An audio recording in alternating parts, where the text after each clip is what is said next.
Okay. Ja, also herzlich willkommen im Namen von WIFT. Schön, dass ihr heute zu diesem spannenden Panel gekommen seid, weil es wird wirklich ganz, ganz aufregend und toll werden. Wir freuen uns wirklich, dass ihr hier seid. Ich übergebe gleich das Wort. Ich möchte vorher aber noch ganz kurz was loswerden. Und zwar auf der einen Seite werden wir nachher auch eine offene Fragerunde machen. Wenn ihr irgendwie Fragen habt, einfach Bescheid sagen. Ich komme mit dem Mikrofon zu euch. Und wir werden das Panel auf Englisch machen. Wenn es Verständigungsprobleme gibt, dann auch gerne nachfragen. Aber wir haben uns dazu entschieden, weil ich glaube, ihr sprecht alle gut Englisch und von daher ist es so am einfachsten. Wir haben da vorne auch noch eine Liste liegen, wer gerne über WIFT-Veranstaltungen informiert werden möchte, denn wir wollen natürlich wachsen, damit noch mehr tolle Frauen beim Film sich vernetzen können. Also tragt euch da gerne ein, dann werdet ihr immer zu den Veranstaltungen eingeladen. Und ein ganz, ganz großes Dankeschön möchte ich an unsere Repräsentantin von Hamburg, an Heidi Philipsen aussprechen, weil sie war diejenige, genau. Sein Applaus!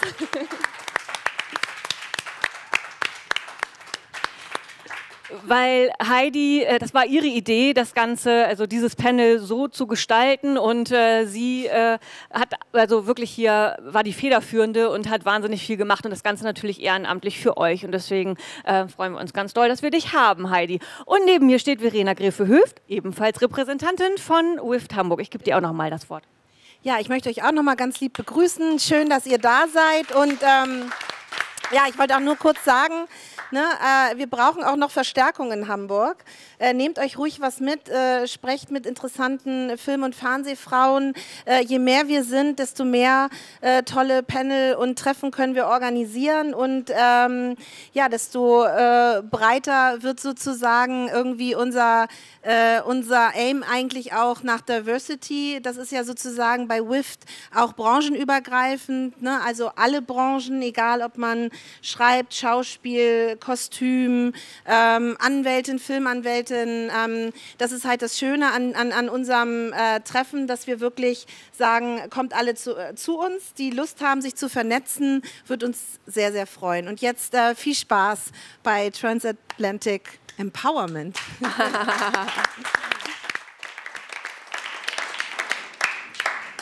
So, can you all hear me very well? Okay, excellent. Again, thank you for the nice introduction, Sandra. I'm Heidi Philipsen. I'm a filmmaker, but most proudly I'm also a WIFT member. And I have to say, coming from the States as I did to Hamburg last year, there was nothing better than to have this wonderful organization affiliate in Germany, in Hamburg there, ready to embrace me with open arms. It's part of the reason that I'm so passionate and excited to bring you the panel here today. When people say transatlantic empowerment, they kind of wonder, oh, this is a sort of cerebral cloud, if lack of a better term, with the rain. And I basically want to say, when you have something as wonderful as Filmfest Hamburg, which I want to say again, thank you for the opportunity to bring our panel here today. You talk about intercultural exchange. And when you have intercultural exchange within the arena of women, empowering women and women filmmakers, you come to the point where you want to kind of get differences from across different borders, sort of the bridges to go over those. So from the States, I'm here with the wonderful Amanda Toney and RB from Stage 32. And they'll introduce themselves a lot better than any more I can say. And then I have Anna Edmond with me as well. And she is the director from Canada who has a film here. Yes. And then we also have via Skype from the New York office, Adriana Shaw, who is the founder of HerFlix. So while I'm getting Adriana all set, would you guys mind telling them a little bit more about yourselves, as I know that you can do that really well. Sure, no problem. Thank you. And again, thank you, Heidi. Thank you, WIFT. Thank you to the entire Film Fest of Hamburg. My name's Amanda Toney. I'm the managing director of Stage 32. We are the world's largest online platform that is connecting and educating creatives worldwide who work in film and television and digital. In addition to being our managing director, I'm also a producer. I had a feature film in theaters in the United States States this year. I've produced several short films as well. One of them is from a Hungarian director. And I just sold my first TV pilot to a major United States network just last month. So that's a little bit about me.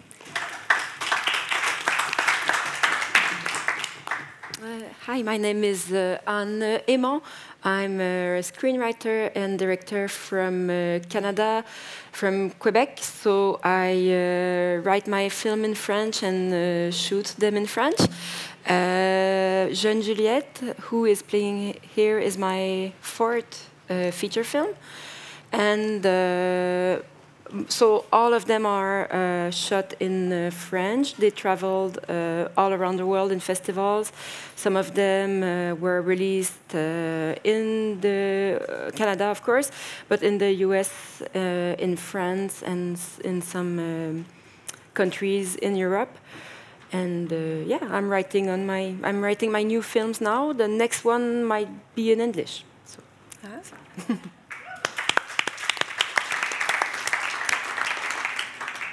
I'm Rich Botto. As Heidi said, people know me as RB. I'm the CEO of Stage 32.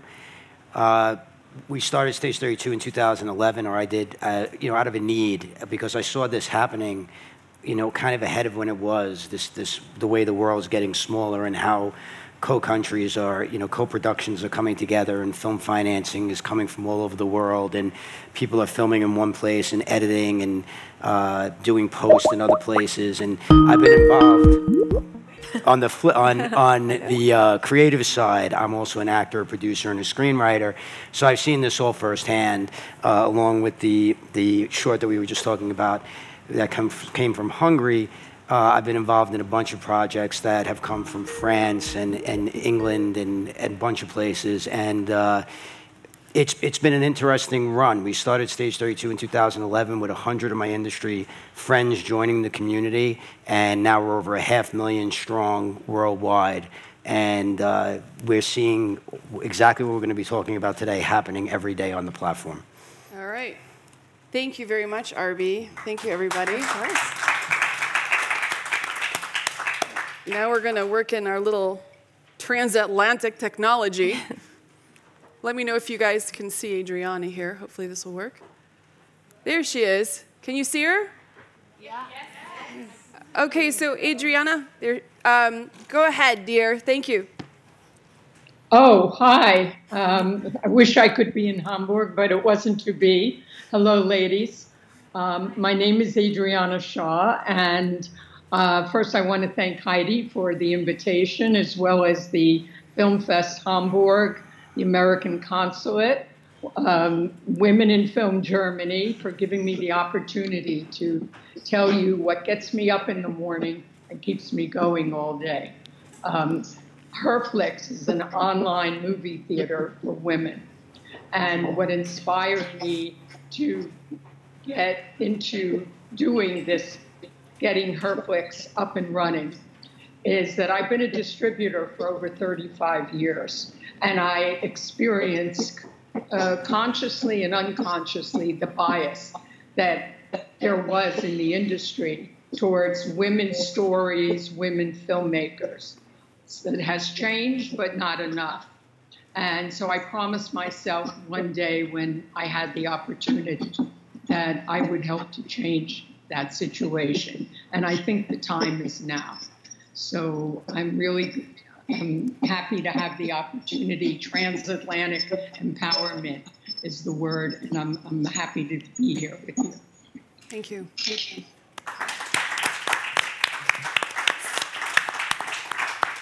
So let's delve right in. Amanda, I wanted to ask you first, can you explain a little bit about the process that indie filmmakers go through when trying to put a film together? I think sometimes between, in Germany and Europe, as I understand more and more, you have so many of the government funds, the film funds, and in the States and in Canada as well, right? Yes. And in the States, we don't have this. It's been taken away ever since, I think it was, what, the 1970s or whatever? So my question for you is, what are some of the ways that Americans are being innovated, for example, like RB here, and making things happen for them, because otherwise there's no financing for the films? Yeah, it's definitely completely different. It's almost two forms of filmmaking, and you know, from our perspective, from America, we can't. We feel as though you're so lucky that you have the film funds available, that you have the access to financing. In America, imagine your worst day. And it's about 10 times worse when you try and put together a film independently in America. But you do it because you love the story. Right. So for us, you know, it really revolves around finding private financing. And with that, you almost have to look at your film, well, you do have to look at your film as a business. And you ultimately become an entrepreneur. And it's really when you take your creative hat and you merge it with your entrepreneur hat, and then all of a sudden, that's what comes together when you become a filmmaker in America. So Anna, can you talk a little bit to that point in terms of from the Canadian perspective and what you've gone through? Yeah, it's totally different. It's your worst day, but maybe 5 times. It's easier, of course, but still there's huge competition to get the money. But yes, there is financing from Canada, from Quebec. They are also, since 2 years, are slowly going to a parity goal. Equality, yeah, parity, equality. It changed a lot in the last year, because I must admit, the first 10 years of my career, I was one of the 5 women making film in Quebec, which is nothing. Wow. And I agree, though. I was talking about my next film in English, and I'm working with very good producers. They are producers of Xavier Dolan, and my next film might be. We're looking for American money, and my producer are like, okay, write another one, and we'll work for 10 years to finance this one. So you have time to make another one in between. So yes, it's of course easier in Canada. Irby, you know, you could have just kind of had this magic mix for yourself and kept it to yourself. Why do you think Americans feel like activists so much in terms of opening up this entrepreneurial outfit, what you've been doing for others? What's in it? I think oftentimes that's what all of us want to know. Like, why would you take what you learned and make it on such a larger concept that so many other people can be a part of what Stage 32, and maybe even go a little bit more into Stage 32 and how it works? Sure. Well, I guess the short answer is that we work in a collaborative business. And to me, I truly believe that a rising tide lifts all boats. I believe that the more people that are creating, the more people that are out there, the more people that are being innovative. You know, we talk about financing in the States. Being a producer in the United States sometimes we're the most creative people on set in a lot of ways, because we have to figure out how are we going to make this movie at this price? Where are the best incentives? You know, where can we go? Can we take advantage of 2 incentives by doing filmmaking in one place and post-production in another? All these things, the more people you have involved in those things, the more you learn and the more opportunities that you create for yourself. So being able to be at the forefront of this and see so many people who were, kind of running into a wall with their projects, find opportunities, let's say, in other countries, or because there's this groundswell that people in governments are listening to what's going on. We literally just came back from running a film conference in Trinidad and Tobago. I learned I was saying it wrong. Tobago, and it was fascinating because they have such amazing incentives down there, and they really do welcome filmmakers to come down there. But the problem is that they have some very talented people who are not trained. So, we sat with people that are connected to the government and said, how can we train these people? How can we train these creatives to the point where film crews from all over the world, if they want to film in the Bahamas, let's say, have a comfort level of using that film crew in the Bahamas? Local crew, yeah. Yeah, and that's so all of this, creating this platform, creating those opportunities, I feel has helped a lot of people. But the answer to your question is that, again, the more that we're creating and the more opportunities that we're creating, the better it is for everybody. It's opening doors globally for everybody. Thank you for that. Do you have some? I would also add, I had thought about that question, and I agree with everyone, but I wanted to say I've seen in the U.S., because it's so difficult to get funding, not have the government help you along the way. I've seen influential women. Can you hear me? Yeah. Everybody can hear her?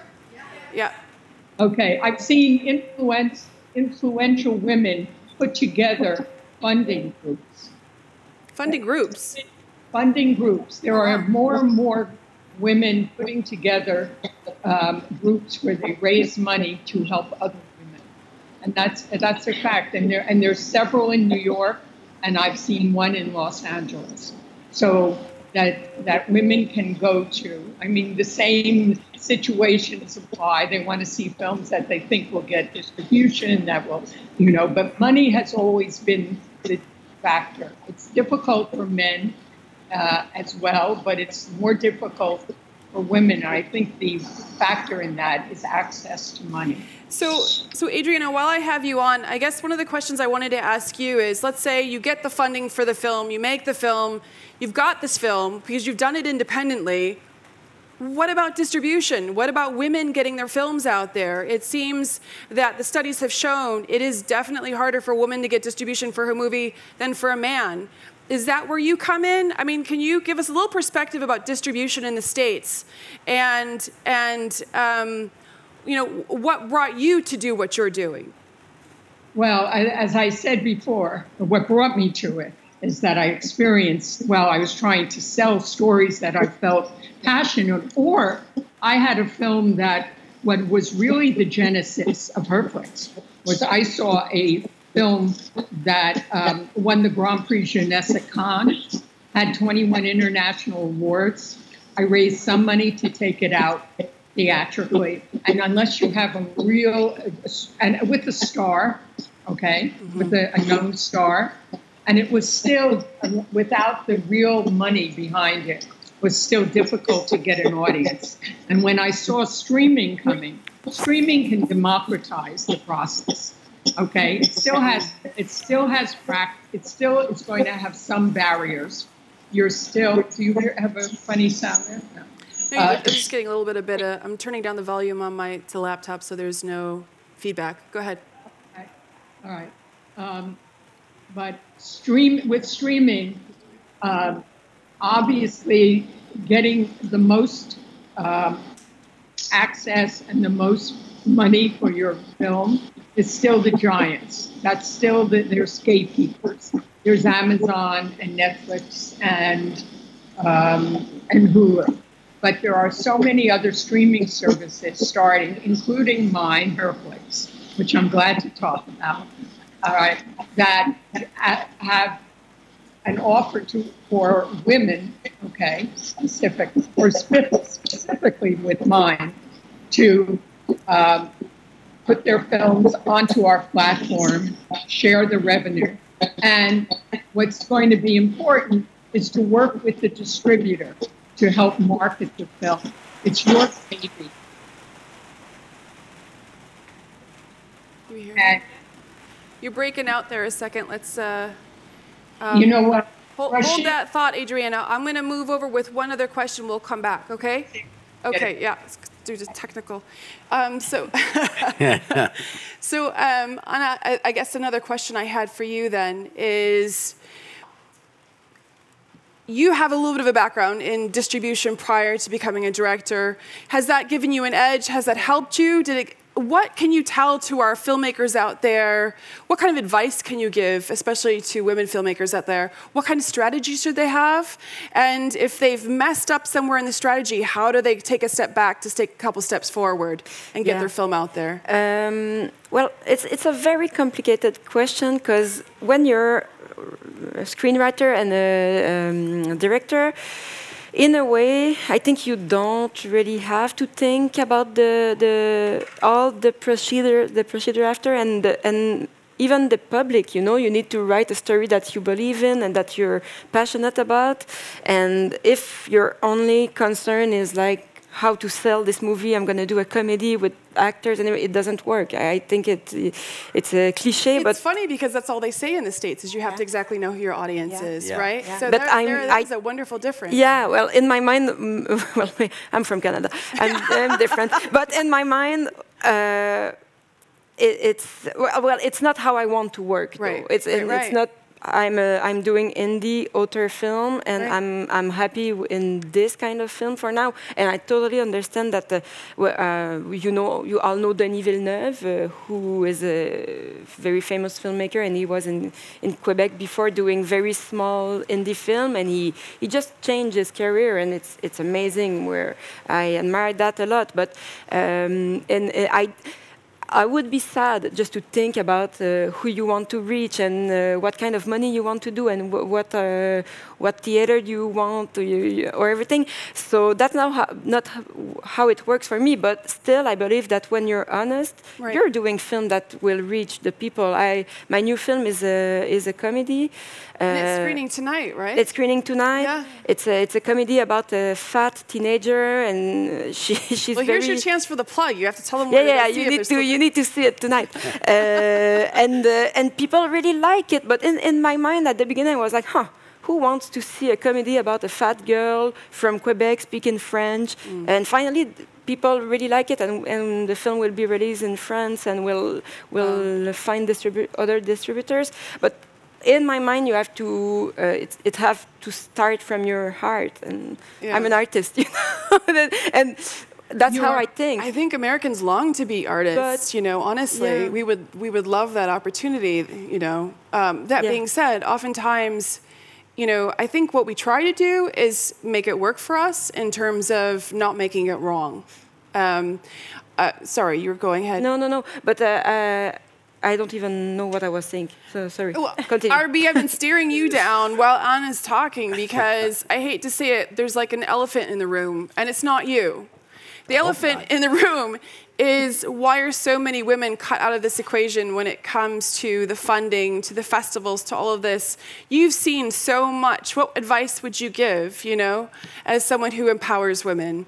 Well, we just filmed a film. We just made a movie in Chicago called Rainbow's End that about 65% of the entire crew and the writer and the director were all female.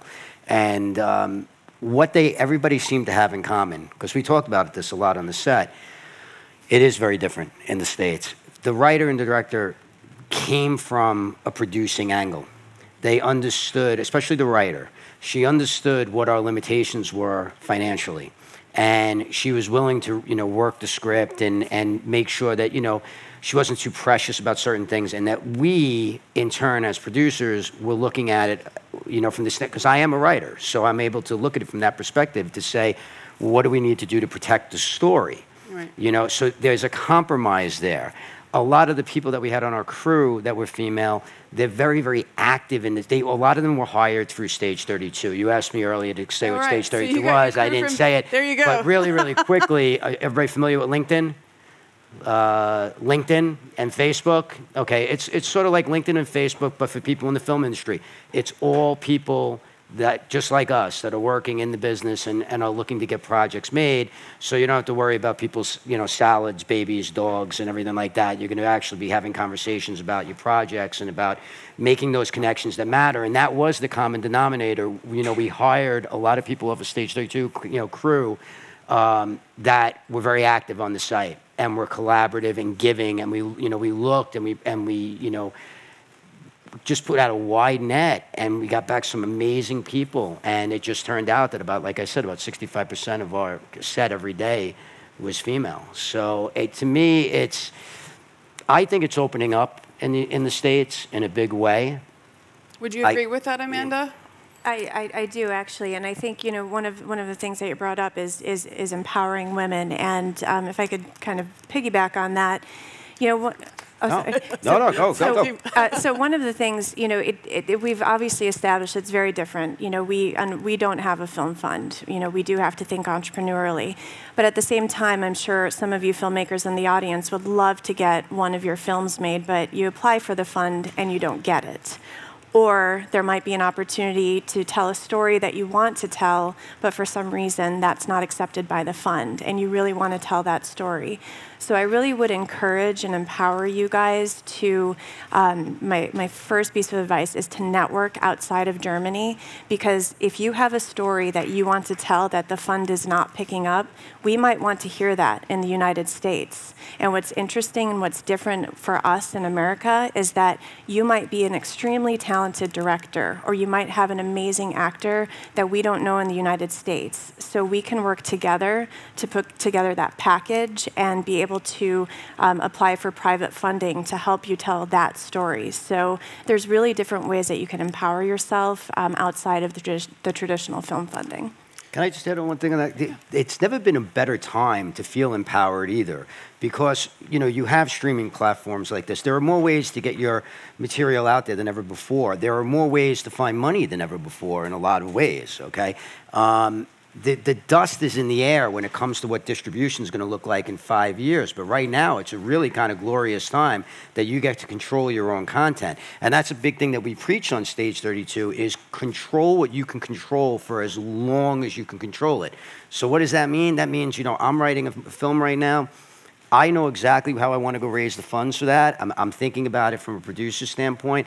I'm not thinking about theatrical distribution right now. I'm not thinking about it because in the States, it really doesn't exist outside the studio system. I'm thinking about where does this film live once I'm done. And when you start thinking like that, you really do get empowered because you're controlling, you're not nervous about what's going to happen. You're controlling what's going to happen. And if it ever gets to that point, you bring it to a festival, and somebody comes along and says, we want to distribute it in, 30 theaters or whatever. You actually have a choice. You could sit there and go, you know what, I don't know if I want to do that. I don't know if theatrical matters anymore. So really, it's never been a better time to feel empowered for a man or for a woman, but especially we see this in the States with women, that are now controlling as much as they can, bringing films to female-centric film festivals, going on platforms like this, and they're controlling it the whole way through. So to me, I just feel like it's a great time. I think that's a great segue over here to Adriana. I bet you have something to say about distribution and the lack of a need of theatrical as much in the States, huh? Well, I can't say that it's a lack of a need. Well, other options, let's put it that way. I didn't mean to lack of an opportunity. Yeah, well, there's obviously a lack of opportunity, but... There's a less and less theatrical distribution for independents, only because people who are watching films and going to the theater are now staying home and watching it on their TV screens. And that is happening. They have interconnected TV screens. Distribution, I think there's no, I listened to what you just said. I'm sorry, I didn't get his name. Yes, and it can be that way. You can have your passion project and you're writing it and you direct it and you make it. But and sometimes that works. And there are situations where you say, hey, I'm going to make a film and I'm going to work my tush off to get somebody to be in it that I know will help me get distribution, okay, and get my investors their money back. If you have investors that don't care about their money back, then that's okay. If you have investors who want their money back, then you have to give some thought to not the story structure, obviously. I, as a distributor, look to see how easy is it going to be for me to sell this film? And I'm no different than anyone else. The only situation that separates me is that I have a platform where I'm offering women who belong to WIFT an opportunity, not exclusively, to put their films up, and we market it together.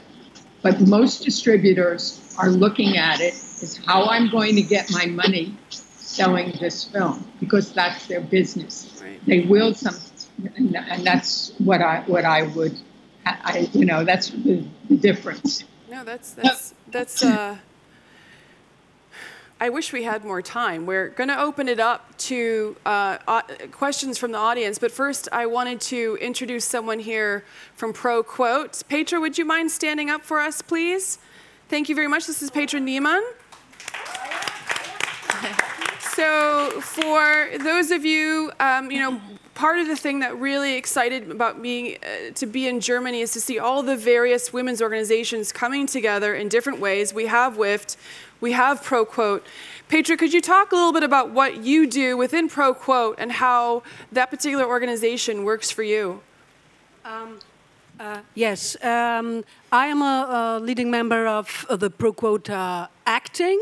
We work since 1 year together, and we're 10 unions in ProQuote Film, for all who doesn't know. And actresses want to act, but they do not want to work or to organize. So we need a lot of time to come together. Now we have 3 projects we do. First project is how to break the stereotypes. That's the very important thing, because we always talk about, hey, we have to change, we have to do something, but the stereotypes, they are like a virus in us. And so we ask, how can we break them up? And because we were at the Berlinale, and at the Berlinale we said from ProQuote, call to action. And now we have a little healing crisis. I'm very honest. We have a little healing crisis. What to do? Okay.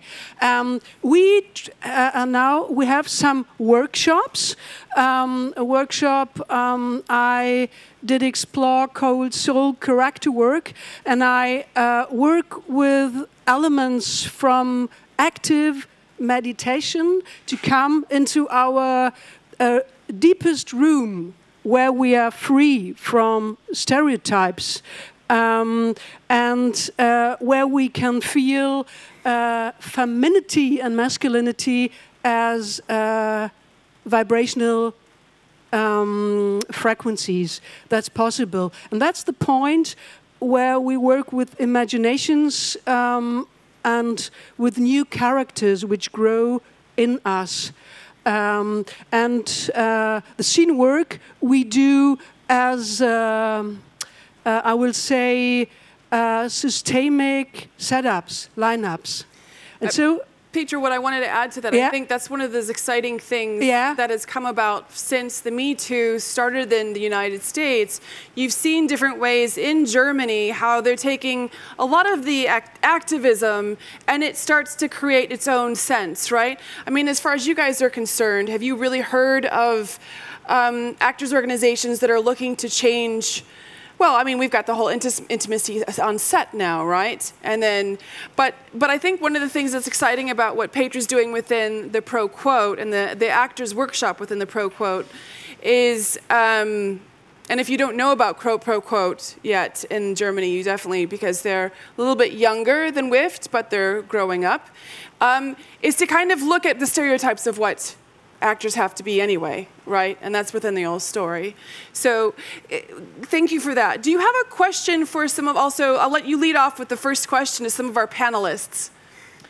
No, not yet.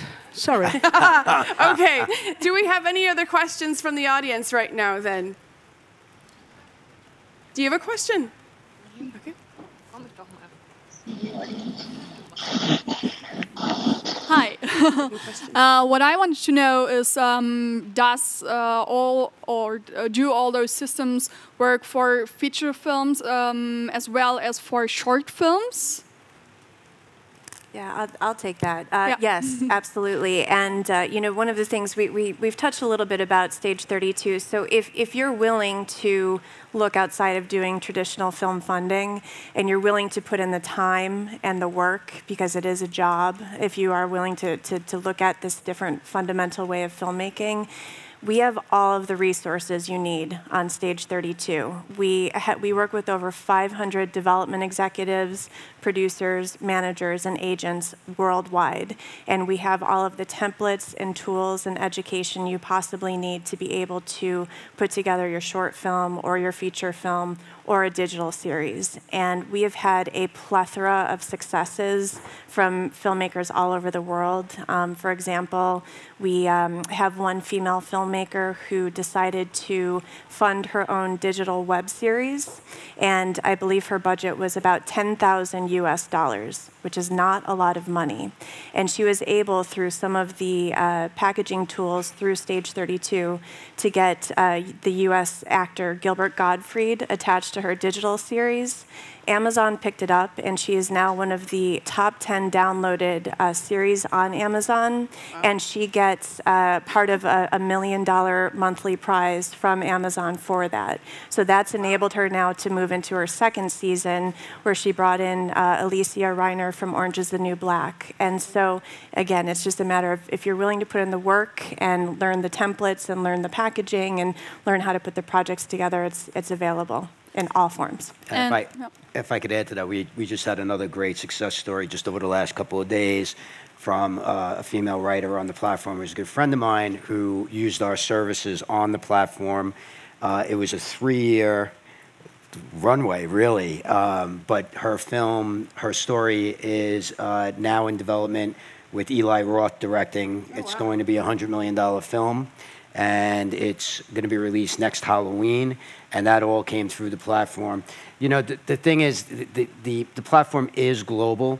We're partners with Cannes and Raindance and a bunch, you know, AFM in the States, the American Film Market, and a bunch of other festivals and conferences and markets out there to provide education for them. And that's come over time. That took, you know, 6, 7 years of our existence for that trust to be given to us, especially with, you know, an organization like Cannes, where you know, they're kind of locked in what they do. But to be the official education partner for the Cannes Film Festival for the last 3 years, we're very proud of all the education we're bringing in. And, you know, if there's anything that you feel you're lacking or you want to know, you know, in the States, we talked about it, you talked earlier about how you really don't, you know, you get to be a creative, and you don't really have to know the business, so you don't have to worry about it. Unfortunately for us, it's very, very different. We have to know the business. So we have a lot of screenwriters, for example, and filmmakers who take producing classes and film financing classes on our platform because they have to know, you know, it gives them an advantage. So that's just some of what we offer, but those are a couple of the success stories as well. May I ask another question to the lady on Skype? Oh, please, yes. Like, do you also show short films or just feature films? Do you also have distribution for short films or only feature-length films? We also have distribution for short films, and we're very excited about. We put them on the. If you're a member of any Women in Film chapter anywhere in the world, you please send us your short films. We will. Did you hear that? Yeah, I will. Not only that, but we're making an effort to monetize them. So we will have sponsors where we share the money. I don't know what they're showing up tomorrow, or I already have some sponsors. So I think this is a great opportunity for women to show their shorts. So the answer is yes. And while I have it, excuse the commercial, if you send me an email, WIFTI, WIFTI, at herflix.com, I'll send you all the information you need. Thank you. Did you get that? WIFTI at herflix.com. Okay? You're short. Yours. All right. Thank you so much.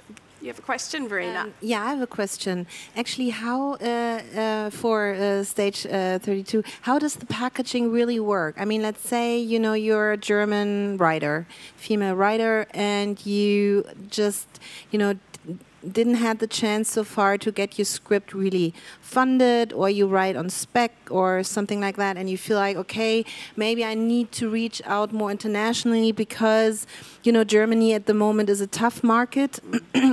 I think the toughest in Europe at the moment, and so you feel like maybe it's time for me to reach out. Can you describe a little bit more in more detail, what would be like a scenario? How do I get in touch with you? How would the packaging be that you offer?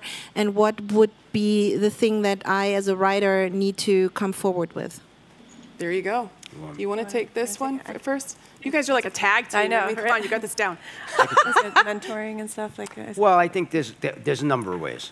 One is through if you wanted to educate yourself on how it's worked. Right, unfortunately, right now, almost everything in America is packaging. It really is. There's a good and a bad to that. The bad is that from a business standpoint, on the agency side, it's kind of unethical because the agency is a double dipping with the people they're packaging with. But the writers just fired the agents. And the writers just fired the agents. Right. So now we have this situation in America, you talk about empowerment. Now we have this situation in America where over 8,000 writers have fired their agents. And now they're going out and making deals without agent interference, which I have to tell you, if you know the agencies in America, that's a good thing. So that's still shaking out as we speak. So from a standpoint of education, it would be the classes. From the standpoint of actually connecting with some of the people that we work with and some of the executives that are putting together these projects, producers, development executives, financiers, we have a ton of services where you can get directly through mentoring and through just total access to these executives where they're going to be reading your script and they're going to be talking to you about how this whole thing can be put together. The biggest thing and the easiest thing, in my opinion, well, it might not be the easiest because if you can get directly to an executive, that's very easy. But the reason I started the platform, one of the many reasons I started the platform is because relationships are everything. Relationships, especially in the United States, I mean, really trump everything. You have to have connections to, to get anywhere in a lot of ways, to get that read, to connect that actor or actress. Arby, tell them how we met.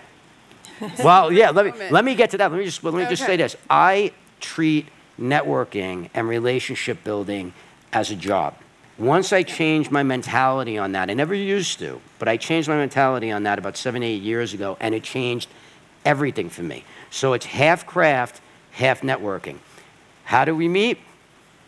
I mean, it's crazy. We were at Cannes. We were at a Hollywood Reporter party. There was the WIFT party. At a WIFT party. You're right, the Hollywood, yeah. At Cannes, yeah, the Hollywood WIFT party. And I'm just standing there, and I was taking a panoramic photo of everybody. Heidi's taking a panoramic photo, and I happened to be the only person that was looking at the camera, so she leans over to me, and she goes, look at this. Because there's like 50 people in the picture, but I was the one like this.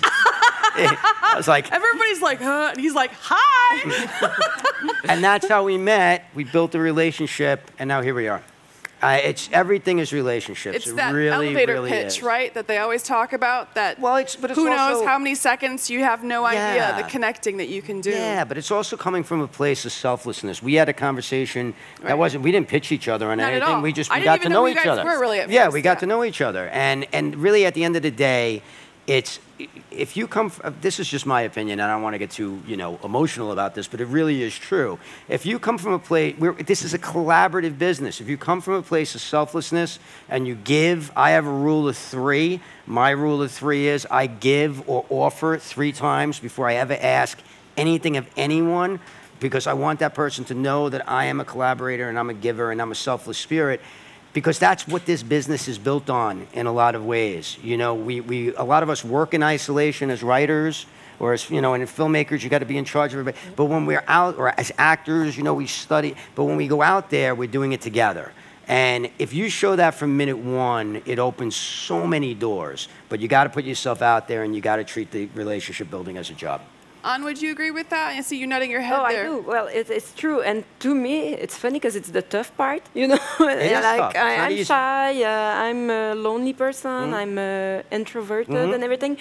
But I really believe that you have to surround yourself with good people. So I work with the same producers for 15 years now. We grew up together, We did all the short film together. The first feature film they produced, it was with me and everything. So we built a nice relationship, and it's very important to me. And now it's that interesting that I receive more and more offers from different, from the US, for example, and I don't know how serious it is and everything, but one thing I know is that it scares me because I don't know the people, It's you know, outside of your little comfort zone, yeah, exactly, because it's quite a tough work, you know, to be on set and to fight for your dream, and you always need more time. You always like you cry sometime on the set. Yeah. You need friends, so yes, that's. I totally agree. Yeah. And now I feel stupid that I refused opportunity because I felt not confident. Like, you know, you need to surround yourself with good persons. But you won your tribe, right? See, that's the other part of it. When you build those relationships, you build your tribe, and then things become easier. So you've been working with the same producers because you won them as champions of you. You know, so that's what it's all about. It's building that tribe.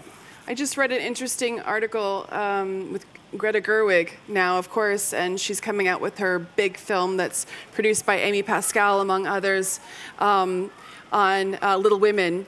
And she said the worst people can say to you is no.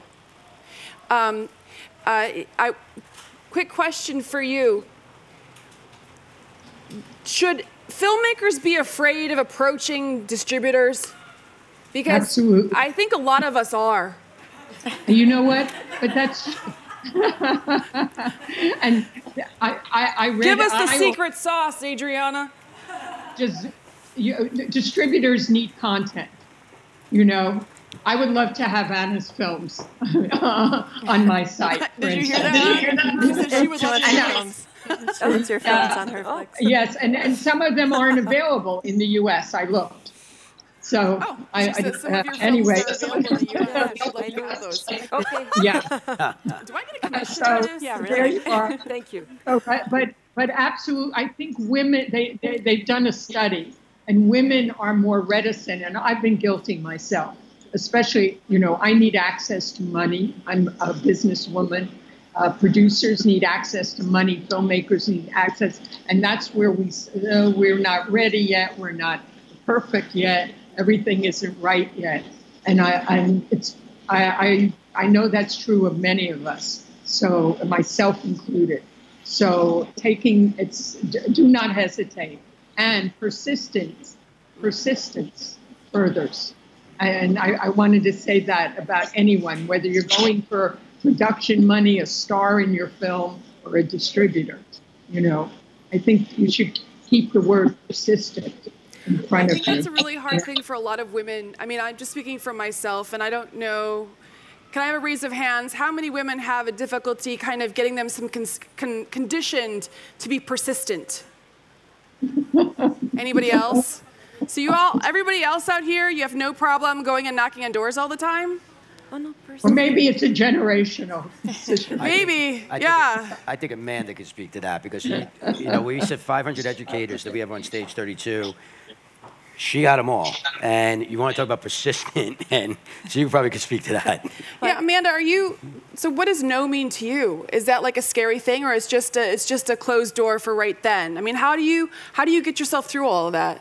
Well, for me to say you can't take no as an answer, I mean, that can mean many different things, but in terms of persistence, never take no for an answer. And it just means that, you know, you're going to get the door closed on you so many times, and you're going to get no's a million times. And of course, it's just very difficult and disheartening when you get the no's. You know, when you've applied for the fund, you didn't get it. When you ask the actor to be in your film, they didn't want to be in your film. When someone reads your script and they tell you it's shit, I'm sorry, it hurts. The no, it's the worst feeling. But what matters is that you just pick up and you keep going. So no matter how difficult it is, how tough it is, you just keep going. And it actually all kind of comes back to, you know, back to the theme of empowerment. Right. As long as you're educated in what you're going after and that you're very clear on what you're going after, it makes going back to the person that said no to you a second time so much better. Because let's say you approach someone for financing for your short film privately, and they say, no, I don't want to give it to you.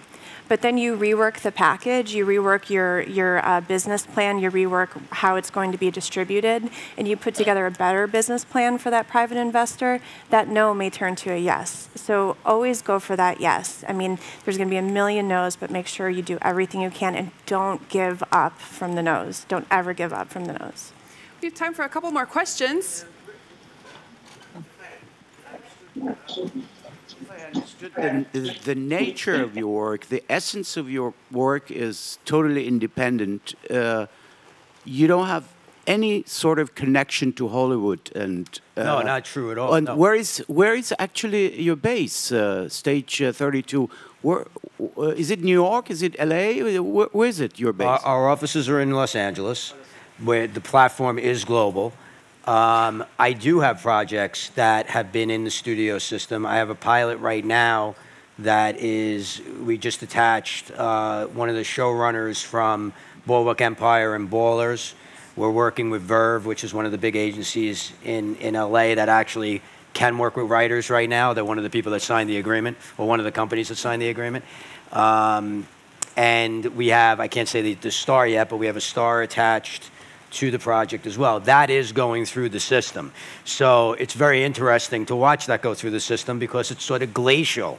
And, I talked about it earlier about, control what you can control. The only thing I can control right now is exactly what Amanda just spoke about, which is being persistent as hell. So when they tell me, oh, we're gonna get back to you Monday, and Monday comes and nobody's calling, it's you're hitting the phones and you're hitting the phones and saying, where are we at? You know what I mean? But if I was doing this independently, then I would be picking up the phones and taking the meetings to push it along and make sure it comes together and find the financing, everything like that. So I definitely work on both sides. I've been involved with projects the first one I actually produced was a Sundance film that ended up getting theatrical, and we went through that. That got into the machine, so I got to see how people get eaten by the machine very early. Tell us, how do they get eaten by the machine? Well, it was a mess. It was, distribution and egos and people that weren't protective of the investors. And, we knew exactly what we wanted to do with the film. We talked, you mentioned earlier that you have to know what you're looking to do with the film. We know what we're going to, when we're producing a film, like the film we made in Chicago, we know exactly what we want to do with it.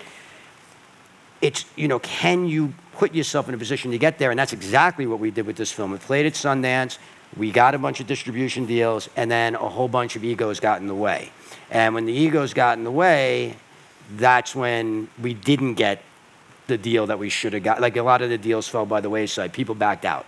So I've seen it from both angles. I've seen where everybody plays nice, and I've seen where everybody, wants their best interests at heart, even if it means sabotaging the project. Personally, I prefer the independent side because, again, I get to control more, and I don't have that ego, and I don't want to work with people. Sometimes when you go into the machine, you end up working with people that you don't know and that aren't going to have your best interests at heart. So you got to make your choices. Chicago is also a big city that you have a lot of possibilities about small cities in America where women like do some creative work. They don't have this possibility. Well, again, our cast and crew is 65% female in Chicago. The reason we shot there was one of our producers was from Chicago, and and this is sort of like, again, the film funds and everything like that. You try to, where can you get the best deal? Well, we had a 35% tax rebate out of Illinois. So we filmed in Illinois. But the opportunities were plentiful. The people, like I said, that we hired put themselves in the best position to be hired. And they were, they showed that they were excited to be part of this. And that's all we, as a producer, that's all you could ask for. Female, male, it doesn't, you just want to get the best people for the job. And that's what we wanted. And we ended up with, 65% female. And it was an awesome set. Ran on time. Everything was great. Couldn't have asked for more. Okay, very good. One last question. Oh, looks like our Verbindung is gone. Are you there? There you are. We lost you. I'm here. Hello. I wonder whether you could say something about the packaging for documentaries. Do you think there's a big difference? You're into documentaries as well, aren't you? We haven't worked in documentaries, but documentaries it's a very interesting topic, and I actually have a 4-part class on Stage 32 that is taught by a woman who she did James Franco's documentary, and in the middle of it, obviously he's going through some of what he's going through. Difficult time. It's a difficult time, but there's a ton of information on Stage 32 with that. But in terms of the distribution for documentaries, what's interesting is that you do have platforms like HerFlix that it could potentially go to. And one of the things I do want to say too about if you guys do decide to empower yourselves and look at streaming distribution, make sure you do your homework on the platform that you put your film on. Right. HerFlix is amazing. I mean, it's backed by an incredible group.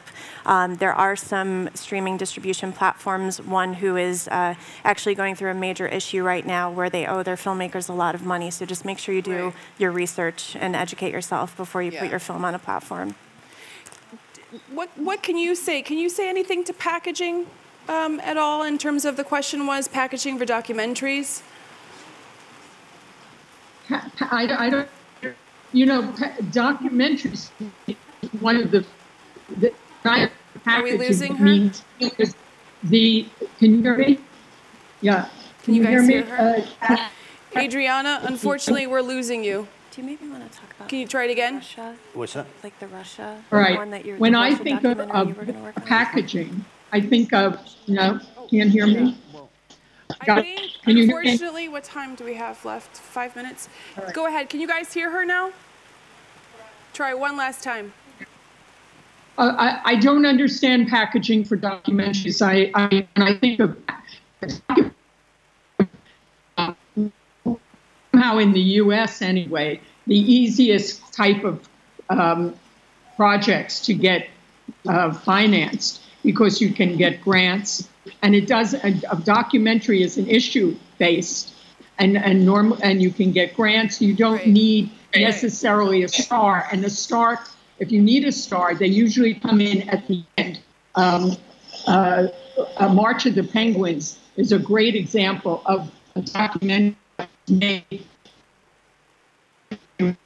And the one thing I would say to packaging, I think we're losing you, Adriana. Unfortunately, the rain or something is intent on messing with the answer. So excuse me for that. I'm sorry, everyone, about the technical difficulties, but it did work out pretty well otherwise, right? Okay, it's show business. What I would say, though, is that in the States, at least, documentaries do so much better with packaging than feature films.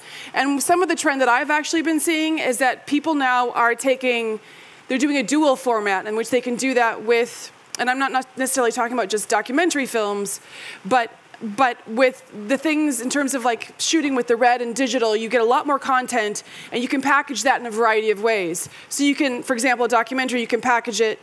I mean, obviously that goes with the finances, and we have the PBS and all the other channels and the grants, but you can package it in a way that it fits a variety of different streaming in different formats, right? So you could have it as a feature package, or you could have it as a 7-minute package, each little tiny snippets, because a lot of people like to watch in the time that they have off, or you could package it almost as a series, an 8-part series, which they're also doing with narrative content as well.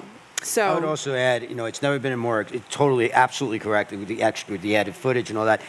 It's never been a more exciting time for documentary filmmakers either, because all of these streaming platforms are buying them en masse. But again, know your platform, and know where it might live. Like, for example, right now, Netflix is buying true crime and food-based documentaries left and right, and health.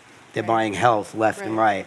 Almost anything they can get their hands on. And they're kind of becoming branded for that. So if you have something that's maybe more celebrity-driven, that could be it have to be at a grand scale, but HBO or something like that. But these platforms are buying them like crazy right now, and even Amazon. So I would just look at where does it live, where can I fit big, and then again keep your costs down, because people want to be able to buy it and know they can make money off. Also, I might add that the festival circuit right now for documentaries has never been. I mean, so many festivals are adding documentaries now, and a lot of them are just popping up that are just purely documentaries right now. So, a lot of opportunities. So with the time we have left, basically, I want to first go to Anne. Give your plug again about your movie playing later today. It's about a young girl. She's 14 years old. She's chubby. She's smart, and she answers to everybody who disturb her. No, not disturb. How do you say that when they bully her? Yeah. They bully? Okay. With bullies. She answers to bullies. And this is Young Juliet in English is the title. And Yes. it's screening where and at what time? Well, the problem is that it's at 7:45, but I don't know where. I know it's outside the city. That's why I don't know where. Blancanese Kino. Okay, the or in American English, the Blancanese Movie Theater.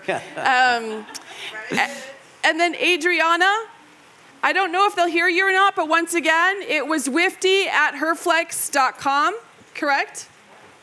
Is that right? Correct. Okay. Correct.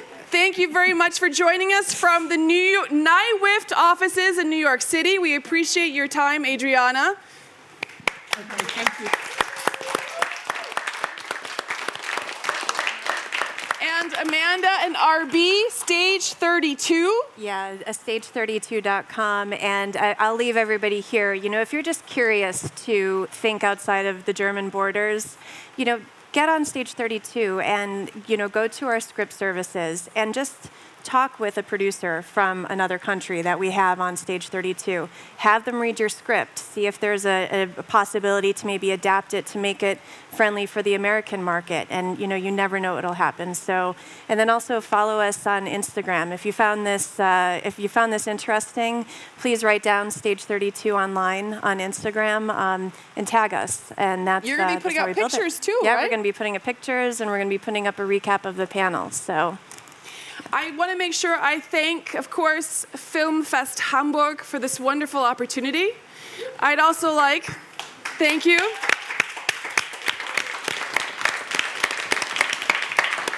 Thank you to the American Consulate General in Hamburg, without whom we would have never gotten these wonderful people here with us today. Thank you to the American Consulate. And thank you to ProQuote for coming up to introduce yourself and tell a bit of what you're going on through. I'm speaking German English anymore, but you guys got the gist. Definitely check out ProQuote if you're an actor, if you're a director, if you are a producer and wants to get more involved in the acting aspects. That's something that they have, and it's absolutely wonderful. Petra Niemann. And then Verena and Sandra and everyone at the WIFT, and especially WIFT Hamburg, I'd like to thank you so much for the platform to bring all of us together. Thank you. And we nailed it with the time. Woohoo! Thanks for coming, everybody. Thank you so much for coming. Oh my God.